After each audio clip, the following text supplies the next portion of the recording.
ನಮಸ್ಕಾರ ಎಲ್ಲರಿಗೂ, welcome back to my vlogs. ನಾವು ಎಲೆಕೋಸಿಂದ ಯಾವಾಗಲೂ ಪಲ್ಯ ಮಾಡ್ತಾ ಇರ್ತೀವಿ ಚಪಾತಿಗೆ ಅಂತ. ಕೆಲವರು ಇದರಲ್ಲಿ ಮೊಮೋಸ್ ಕೂಡ ಮಾಡ್ತಾರೆ. ಈ ರೀತಿ ಒಂದ್ಸರಿ ಟ್ರೈ ಮಾಡಿ ನೋಡಿ. ಸಾಂಬಾರು ಮಾಡಿದ್ರೆ ತುಂಬ ಟೇಸ್ಟಿಯಾಗಿರುತ್ತೆ. ಸಾಂಬಾರು ಮುದ್ದೆಗೆ, ಅನ್ನಕ್ಕೆ ತುಂಬ ಚೆನ್ನಾಗಿರುತ್ತೆ. ಪಲ್ಯನ ನಾವು ಬೇಕಾದರೆ ಏನು ತಿನ್ಬೋದು, ಇಲ್ಲಾಂದರೆ ಚಪಾತಿ ಜೊತೆಗೂ ಸಹ ತಿನ್ಬೋದು. ತುಂಬ ಟೇಸ್ಟಿಯಾಗಿರುತ್ತೆ. ಎಲೆಕೋಸು ಈ ರೀತಿ ಜಾಸ್ತಿ ತಿಂದಾಗ ನಾವು ಎಲೆಕೋಸು ಗೋಬಿ ಮಂಚೂರಿ ಕೂಡ ಮಾಡ್ಕೊಂಡು ತಿನ್ಬೋದು. ಇಷ್ಟಪಡ್ತಾರೆ. ಎಲೆಕೋಸನ್ನ ಮೊದಲಿಗೆ ನಾನು ತುದಿನ ಕಟ್ ಮಾಡಿಕೊಂಡು ಈ ರೀತಿ ಅರ್ಧಕ್ಕೆ ಕಟ್ ಮಾಡ್ಕೊತಾ ಇದ್ದೀನಿ. ಅರ್ಧಕ್ಕೆ ಕಟ್ ಮಾಡಿಕೊಂಡು ನಾವು ಎಲೆಕೋಸನ್ನ ಸಣ್ಣ ಸಣ್ಣ ಪೀಸಸ್ ಆಗಿ ಮಾಡ್ಕೊತಾ ಇದ್ದೀನಿ. ಸಣ್ಣ ಸಣ್ಣ ಪೀಸಸ್ ಆಗಿ ಮಾಡ್ಕೊಂಡು ಆದಮೇಲೆ ನಾನು ಒಂದು ಬಟ್ಲಿಗೆ ಹಾಕೊಂಡು ಅದಕ್ಕೆ ಒಂದು ಸ್ವಲ್ಪ ನೀರು ಮತ್ತು ಉಪ್ಪಾಕಿ ಒಂದೆರಡು ಸಲ ಚೆನ್ನಾಗಿ ಎಲೆಕೋಸನ್ನ ತೊಳ್ಕೊಬೇಕು.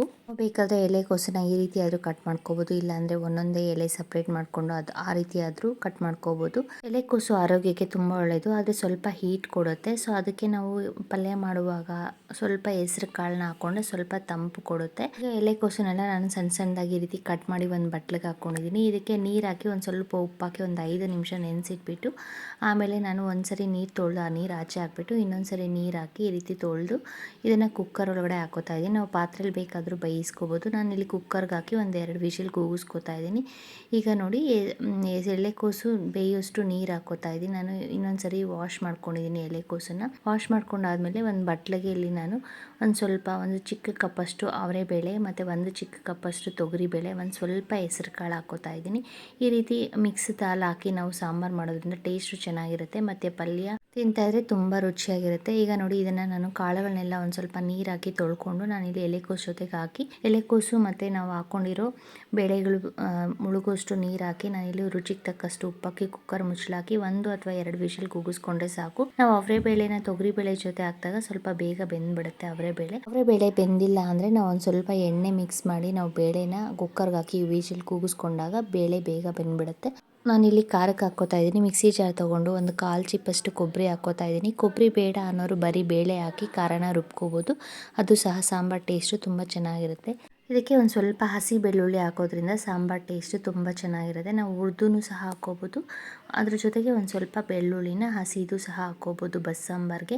ಇದ್ರ ಜೊತೆಗೆ ನಾನಿಲ್ಲಿ ಒಂದು ಸ್ವಲ್ಪ ಹುಣಸೆ ಹಣ್ಣು ಹಾಕ್ಕೋತಾ ಇದ್ದೀನಿ. ಒಂದು ನಿಂಬೆಹಣ್ಣು ಗಾತ್ರದ ಹುಣಸೆ ಹಣ್ಣು ಹಾಕ್ಕೊಂಡು ನಾವು 2ರಿಂದ 3 ಸ್ಪೂನಷ್ಟು ಸಾಂಬಾರು ಪುಡಿ ಹಾಕ್ಕೋತಾ ಇದ್ವಿ. ಹುಣಸೆ ಹಣ್ಣು ನೋಡಿಕೊಂಡು ನಮಗೆ ಯಾವ ರೀತಿ ಸಾಂಬಾರು ಜಾಸ್ತಿ ಕಮ್ಮಿ ಮಾಡ್ತೀವಲ್ಲ ಅದ್ರ ಪ್ರಕಾರ ನಾವು ಹುಣಸೆ ಹಣ್ಣನ್ನು ಕಮ್ಮಿ ಜಾಸ್ತಿ ಮಾಡ್ಕೋಬೋದು. ಇದ್ರ ಜೊತೆಗೆ ಬೇಕು ಅಂದರೆ ನೀವು ಒಂದು ಟೊಮೆಟೊ ಕೂಡ ಹಾಕ್ಕೊಂಡ್ರೆ ಟೇಸ್ಟು ಇನ್ನೂ ತುಂಬ ರುಚಿಯಾಗಿರುತ್ತೆ. ನಾನಿಲ್ಲಿ ಯಾವುದೇ ರೀತಿ ಟೊಮೆಟೊ ಬಳಸ್ತಾ ಇಲ್ಲ. ಕೊತ್ತಂಬರಿ ಸೊಪ್ಪು ಇಲ್ಲದೆ ಇರೋ ಕಾರಣ ನಾನಿಲ್ಲಿ ಹಸಿ ಕರ್ಬೇವಿನ ಸೊಪ್ಪನ್ನು ಹಾಕಿ ಒಂದು ಸ್ವಲ್ಪ ನೀರು ಹಾಕಿ ಹುಣಸೆ ಹಣ್ಣನ್ನು ನೆನೆಯಕ್ಕೆ ಇಡ್ತಾ ಇದ್ದೀನಿ. ಈಗ ಸ್ಟವ್ ಹಚ್ಚಿ ಒಂದು ಬಾಣಲಿ ಇಟ್ಕೊಂಡಿದ್ದಕ್ಕೆ ಒಂದು ಸ್ವಲ್ಪ ಎಣ್ಣೆ ಹಾಕ್ಕೊಂಡು ನಾನಿಲ್ಲಿ ಚಿಕ್ಕದು ಒಂದು ಈರುಳ್ಳಿ ಮತ್ತು ಒಂದು ಹಿಡಿಯಷ್ಟು ಬೆಳ್ಳುಳ್ಳಿ ಹಾಕಿ ಒಂದು ಸ್ವಲ್ಪ ಹುರ್ಕೋತಾ ಇದ್ದೀನಿ. ಹುರ್ಕೊಂಡು ಇದನ್ನು ನಾವು ಮಿಕ್ಸಿ ಜಾರಲ್ಲಿ ಹಾಕ್ಕೊಂಡಿರೋ ಖಾರದ ಜೊತೆಗೆ ಹಾಕಿ ನುಣ್ಣಕ್ಕೆ ರುಬ್ಕೊಂಡ್ರೆ ಖಾರ ರೆಡಿ ಆಗುತ್ತೆ. ನೋಡಿ ಇದನ್ನು ಲೈಟಾಗಿ ಈ ರೀತಿ ಎಣ್ಣೆಯಲ್ಲಿ ಫ್ರೈ ಮಾಡ್ಕೋಬೇಕು. ಫ್ರೈ ಮಾಡಿಕೊಂಡು ಈಗ ನಾವು ಮಿಕ್ಸಿ ಜಾರ್ಗೆ ಹಾಕ್ಕೋತಾ ಇದ್ದೀನಿ. ಕೊತ್ತಂಬರಿ ಸೊಪ್ಪಿದ್ರೆ ಒಂದು ಸ್ವಲ್ಪ ಕೊತ್ತಂಬರಿ ಸೊಪ್ಪು ಹಾಕಿ ನುಣ್ಣಕ್ಕೆ ರುಬ್ಕೊಂಡ್ರೆ ಸಾಂಬಾರಿಗೆ ಖಾರ ರೆಡಿ ಆಗುತ್ತೆ. ಇದೇ ಬಾಣಲಿನಲ್ಲಿ ನಾನು ಪಲ್ಯಕ್ಕೆ ಅಂತ ಒಗ್ಗರಣೆಗೆ ಹಾಕ್ಕೋತಾ ಇದ್ದೀನಿ. ಈಗ ನೋಡಿ ಇದಕ್ಕೆ ನಾನು 1 ಸ್ಪೂನಷ್ಟು ಎಣ್ಣೆ ಹಾಕಿ ಒಂದು ಸ್ವಲ್ಪ ಸಾಸಿವೆ ಹಾಕ್ಕೊಂಡಿದ್ದೀನಿ. ಸ್ಟವ್ನ ಸಿಮ್ಮಲ್ಲಿ ಇಟ್ಕೊಂಡು ಸಾಸಿವೆ ಸಿಡಿಯಾಗಿ ಇಟ್ಬಿಟ್ಟು ನಾನಿಲ್ಲಿ ನಾವು ಕುಕ್ಕರಲ್ಲಿ ಬೇಯಿಸಿಟ್ಕೊಂಡಿರೋ ಎಲೆಕೋಸು ಮತ್ತು ಬೇಳೆನ ಒಂದು ತೂತ್ ಬಟ್ಲು ಅಥವಾ ಈ ರೀತಿ ಸ್ಟ್ರೈನರ್ ತೊಗೊಂಡು ನೀರನ್ನು ಸಪ್ರೇಟ್ ಮಾಡ್ಕೋತಾ ಇದ್ದೀನಿ. ಈ ರೀತಿ ಫುಲ್ಲು ಅದರಲ್ಲಿ ಒಂಚೂರು ಎಲೆಕೋಸಲ್ಲಿ ನೀರಲ್ಲಿ ಇರದೇ ಇರೋ ಹಾಗೆ ನಾವು ಸಪ್ರೇಟ್ ಮಾಡ್ಕೋಬೇಕು. ಅಕಸ್ಮಾತ್ ಸ್ವಲ್ಪ ಏನಾದರೂ ನೀರಿದ್ರೆ ನಾವು ಕೈಯಲ್ಲಿ ಎಲೆಕೋಸು ಸ್ವಲ್ಪ ತಣ್ಣಕ್ಕಾದ್ಮೇಲೆ ಚೆನ್ನಾಗಿ ನೀರನ್ನು ಹಿಂಡ್ಕೊಂಡು ಪಲ್ಯಕ್ಕೆ ಎಲೆಕೋಸನ್ನ ರೆಡಿ ಮಾಡ್ಕೋಬೇಕು. ಸಾಸಿವೆ ಸಿಡಿತಾ ಇರೋದ್ರಿಂದ ಒಗ್ಗರಣೆಗೆ ನಾವಿಲ್ಲಿ ಹಸಿ ಕರ್ಬೇವಿನ ಸೊಪ್ಪು ಹಾಕಿ ನಾನಿಲ್ಲಿ 1-2 ಈರುಳ್ಳಿನ ಕಟ್ ಮಾಡಿ ಹಾಕ್ಕೊಂಡಿದ್ದೀನಿ. ಪಲ್ಯಕ್ಕೆ ಈರುಳ್ಳಿ ಸ್ವಲ್ಪ ಜಾಸ್ತಿ ಹಾಕಿದಷ್ಟು ಟೇಸ್ಟ್ ತುಂಬ ರುಚಿಯಾಗಿರುತ್ತೆ. ಈರುಳ್ಳಿ ಬ್ರೌನ್ ಕಲರ್ ಆಗೋವರೆಗೂ ನಾವು ಚೆನ್ನಾಗಿ ಫ್ರೈ ಮಾಡ್ಕೋಬೇಕು. ಈಗ ನಾವು ಎಲೆಕೋಸಲ್ಲಿ ಒಂದು ಸ್ವಲ್ಪ ಬೇಳೆನ ಈ ರೀತಿ ಸಪ್ರೇಟ್ ಮಾಡಿಕೊಂಡು ಬೇಳೆನ ರುಬ್ಬಕ್ಕೆ ಒಂದು ಸ್ವಲ್ಪ ಮಿಕ್ಸಿ ಜಾರ್ಗೆ ಹಾಕ್ಕೋಬೇಕು.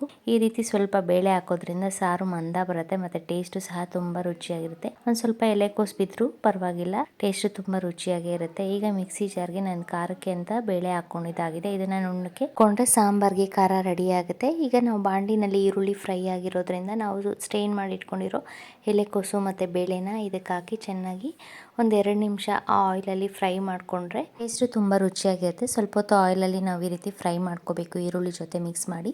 ನಾವು ಆಲ್ರೆಡಿ ಎಲೆಕೋಸು ಬೇಯಕ್ಕೆ ಇಡುವಾಗ ಉಪ್ಪು ಹಾಕಿರೋದ್ರಿಂದ ನೋಡಿಕೊಂಡು ಪಲ್ಯಕ್ಕೆ ಲಾಸ್ಟಲ್ಲಿ ರುಚಿಗೆ ತಕ್ಕಷ್ಟು ಒಂದು ಸ್ವಲ್ಪ ಉಪ್ಪು ಹಾಕ್ಕೋಬೇಕು. ಉಪ್ಪು ಹಾಕಿ ನಾನು ಇಲ್ಲಿ ಖಾರಕ್ಕೆ ನಾವು ಬೇಕಾದ್ರೆ ಹಸಿಮೆಣ್ಸಿನ್ಕಾಯಿ ಆದರೂ ಹಾಕ್ಕೋಬೋದು, ಒಗ್ಗರಣೆಗೆ ಇಲ್ಲ ಒಣಮೆಣ್ಸಿನ್ಕಾಯಿ ಆದರೂ ಹಾಕ್ಕೋಬೋದು. ಇಲ್ಲಿ ನಾನು 1 ಸ್ಪೂನಷ್ಟು ಖಾರದ ಪುಡಿ ಹಾಕ್ಕೊಂಡು ಧನಿಯಾ ಪುಡಿ ಉದುರಿಸ್ಕೊತಾ ಇದ್ದೀನಿ, 1-2 ಸ್ಪೂನು. ಧನಿಯಾ ಪುಡಿ ಹಾಕೋದ್ರಿಂದ ಪಲ್ಯ ಟೇಸ್ಟ್ ತುಂಬ ರುಚಿಯಾಗಿರುತ್ತೆ, ಎಲೆಕೋಸು ಪಲ್ಯ ಆಗಿರೋದ್ರಿಂದ. ಈ ರೀತಿ ಖಾರದ ಪುಡಿ ಹಾಕಿ ಮಿಕ್ಸ್ ಮಾಡಿ 1-2 ಸ್ಪೂನ್ ಧನಿಯಾ ಪುಡಿ ಹಾಕಿ ಒಂದು ಸ್ವಲ್ಪ ಹೊತ್ತು ಆಯಿಲಲ್ಲಿ ಫ್ರೈ ಮಾಡ್ಕೊತಾ ಇದ್ದೀನಿ. ಸೊ ಫ್ರೈ ಮಾಡಿಕೊಂಡ್ರೆ ಎಲೆಕೋಸಿನ ಪಲ್ಯ ರೆಡಿ ಆಗುತ್ತೆ. ಲಾಸ್ಟಲ್ಲಿ ನಾವು ಬೇಕು ಅಂದರೆ ಒಂದು ಸ್ವಲ್ಪ ಕೊತ್ತಂಬರಿ ಸೊಪ್ಪು ಉದುರಿಸ್ಕೊಂಡ್ರೆ ಪಲ್ಯ ರೆಡಿ ಆಗುತ್ತೆ. ಈ ರೀತಿ ಪಲ್ಯ ಮತ್ತು ಸಾಂಬಾರನ್ನ ಟ್ರೈ ಮಾಡಿ ನೋಡಿ, ಎಲೆಕೋಸಲ್ಲಿ ತುಂಬ ಚೆನ್ನಾಗಿರುತ್ತೆ. ನಾವು ಯಾವಾಗಲೂ ಒಂದೇ ರೀತಿ ಪಲ್ಯ ಮಾಡ್ಕೊಂಡು ತಿನ್ನೋದಕ್ಕಿಂತ ಈ ರೀತಿ ಬಸ್ಸಾರು ಅಥವಾ ಉಪ್ಪು ನೀರು ಸಾರು ಮಾಡಿದ್ರೆ ತುಂಬ ರುಚಿಯಾಗಿರುತ್ತೆ. ಮುದ್ದೆಗೆ, ಅನ್ನಕ್ಕೆ ಎಲ್ಲ ತುಂಬ ರುಚಿಯಾಗಿರುತ್ತೆ. ಎಲೆಕೋಸನ್ನ ಬಸ್ದಿಟ್ಕೊಂಡಿದ್ವಲ್ಲ ನೀರು, ಆ ನೀರಿಗೆ ನಾವು ಈ ರೀತಿ ರುಬ್ಬಿಟ್ಕೊಂಡಿರೋ ಖಾರನ ಹಾಕಿ ಸಾಂಬಾರನ್ನ ಮಾಡ್ಕೋಬೋದು. ಈ ನೀರು ಸ್ಮೆಲ್ ಬರುತ್ತೆ, ಎಲೆಕೋಸು ಒಂದು ಸ್ವಲ್ಪ ಸ್ಮೆಲ್ ಇರುತ್ತಲ್ಲ, ಆ ಥರ ಸ್ಮೆಲ್ ಬೇಡ ಅಂದರೆ ಈ ನೀರನ್ನು ನೀವು ಆಚೆ ಹಾಕ್ಬಿಟ್ಟು ಬೇಕಂದರೆ ಬೇರೆ ನೀರಲ್ಲಿ ನಾರ್ಮಲ್ ವಾಟರಲ್ಲಿ ನಾವು ಖಾರನ ಮಿಕ್ಸ್ ಮಾಡಿ ಸಾಂಬಾರನ್ನ ಮಾಡ್ಕೋಬೋದು. ಇಷ್ಟಪಡದೇ ಇರೋರು ಇದೇ ನೀರು ನಾವು ಬಸ್ದಿಟ್ಕೊಂಡಿರೋ ನೀರಲ್ಲೇ ನಾವು ಸಾಂಬಾರು ಮಾಡಿಕೊಂಡ್ರೆ ಟೇಸ್ಟ್ ತುಂಬ ರುಚಿಯಾಗಿರುತ್ತೆ. ಈಗ ನೋಡಿ ನಾನಿಲ್ಲಿ ಖಾರನ ಮಿಕ್ಸ್ ಮಾಡಿ, ನಾವು ಸ್ಟಾರ್ಟಿಂಗಲ್ಲಿ ಎಲೆಕೋಸು ಬೇಯಿಗೆ ಉಪ್ಪು ಹಾಕಿರ್ತೀವಲ್ಲ, ಆ ಬಸ್ದಿರೋ ನೀರು ಆಗಿರೋದ್ರಿಂದ ಉಪ್ಪಿನಂಶ ಇರುತ್ತೆ. ಸೊ ಅದಕ್ಕೆ ನೋಡಿಕೊಂಡು ನಾವು ಸಾಂಬಾರನ್ನ 1 ಕುದಿ ಅಥವಾ 2 ಕುದಿ ಕುದಿಸ್ಕೊಂಡು ಟೇಸ್ಟ್ ಮಾಡಿ ಲಾಸ್ಟಲ್ಲಿ ಒಂದು ಸ್ವಲ್ಪ ಉಪ್ಪು ಹಾಕ್ಕೊಂಡ್ರೆ ಬಸ್ಸಾರು ಅಥವಾ ಉಪ್ಪು ನೀರು ಸಾರು ರೆಡಿ ಆಗುತ್ತೆ. ಈ ರೀತಿ ನೀವು ಎಲೆಕೋಸಲ್ಲಿ ಉಪ್ಪು ನೀರು ಸಾರನ್ನು ಟ್ರೈ ಮಾಡ್ಬೋದು, ತುಂಬ ಟೇಸ್ಟು ರುಚಿಯಾಗಿರುತ್ತೆ. ನಾನು ಮಾಡೋ ವೀಡಿಯೋಸ್ ನಿಮಗೆ ಇಷ್ಟ ಆದರೆ ಪ್ಲೀಸ್ ಲೈಕ್ ಮಾಡಿ, ಶೇರ್ ಮಾಡಿ ಮತ್ತು ಸಬ್ಸ್ಕ್ರೈಬ್ ಮಾಡಿ. ಈಗ ನಾನು ರುಚಿಗೆ ತಕ್ಕಷ್ಟು ಉಪ್ಪು ಹಾಕ್ಕೋತಾ ಇದ್ದೀನಿ. ಉಪ್ಪು ಹಾಕಿ ನಾವು 1-2 ಕುದಿ ಕುದಿಸ್ಕೊಂಡ್ರೆ ಸಾಕು, ಬಸ್ಸಾರು ಮತ್ತು ಪಲ್ಯ ರೆಡಿ ಆಗುತ್ತೆ. ಲಾಸ್ಟಲ್ಲಿ ಸಾಂಬಾರಿಗೆ ನಾವು ಒಗ್ಗರಣೆ ಹಾಕ್ಕೋಬೇಕು. ನಾನು ಸ್ಟಾರ್ಟಿಂಗ್ ಇಲ್ಲಿ ಸಾಂಬಾರ್ಗೆ ಒಗ್ಗರಣೆ ಹಾಕಿರಲಿಲ್ಲ. ಲಾಸ್ಟಲ್ಲಿ ನಾವು ಒಂದು ಸ್ವಲ್ಪ ಎಣ್ಣೆ, ಸಾಸಿವೆ, ಹಸಿ ಕರಿಬೇವಿನ ಸೊಪ್ಪು ಹಾಕಿ ಒಗ್ಗರಣೆ ಹಾಕ್ಕೊಂಡ್ರೆ ಸಾಂಬಾರು ರೆಡಿ ಆಗಿದೆ. Thanks for watching.